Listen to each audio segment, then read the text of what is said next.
Well, Hillary Clinton's looking ahead on the campaign trail after securing the Democratic Party's presidential nomination. But many young voters are still looking back at Bernie Sanders. This week at the DNC, Sanders was on the floor with his state's delegation to formally nominate Clinton. I move that all votes cast by delegates be reflected in the official record, and I move that Hillary Clinton be selected as the nominee of the Democratic Party for President of the United States. Despite that endorsement, many of his young supporters are not giving up the fight. Author Jason Haber writes about millennials in his new book, The Business of Good, Social Entrepreneurship and the New Bottom Line. And Jason Haber is here with me now. Jason, thank you so much. I got to ask you, what is it with these Bernie Sanders supporters? Why are they not giving up? Some are saying they're going to actually write his name in. Yeah. Well, first of all, millennials don't give up. It's one of the character traits that I write about in the book.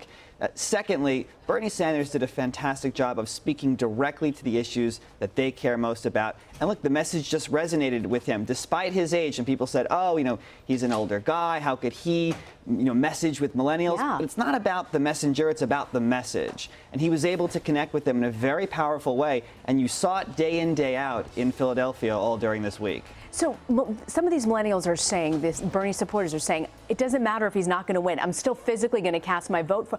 Why do that? Why get us into their mindset? Well, like I said, millennials don't want to give up. And the idea for them is that they're not going to vote for Donald Trump. A lot of them are not Hillary Clinton supporters. Her job is, no matter what they say now, is to win them over between now and 102 days until Election Day. That's the job before her. And I think you'll see the Sanders campaign and Bernie Sanders himself helping that along. So it'd be interesting to see how many of them actually write him in and how many of them end up voting for Hillary Clinton. In your book, you quote an LA Times columnist who says, the current crop of young people, the millennials, show all the signs of becoming the greatest generation in human history. Do you agree? Absolutely. I think that this generation is so underrated. They are hardwired in ways that previous generations simply are not. They have within them, imbued within them, this sense of doing good and changing the world and wanting to do it now. They don't wait for anything. They don't wait for a taxi, they take Uber. They don't wait for email, they text or Snap or WhatsApp. So why wait to change the world? They want to do that now, and that's one of the reasons the Sanders message resonated with them, because there was a lot about changing the world. That's how they think about things, and that's what they want right now. They don't want to wait for it. So how do you think millennials are going to transform American politics? Oh, I think there's a whole host of ways they can transform not only American politics, but society at large. I think first, they're very politically engaged, very politically motivated. The issues that they care about, income inequality, student debt, are the kinds of issues I think we're going to see talked about much more now in our political dialogue. But more so than that, I think there's a whole recasting of society that millennials are going to be involved in. Roles of work, home, live, play, I think they're all going to change. The millennials are the ultimate disruptive force, and I think they'll be changing everything across American society. So much of this election will be about the economy. You talk about rebooting capitalism. Yes. What do you mean?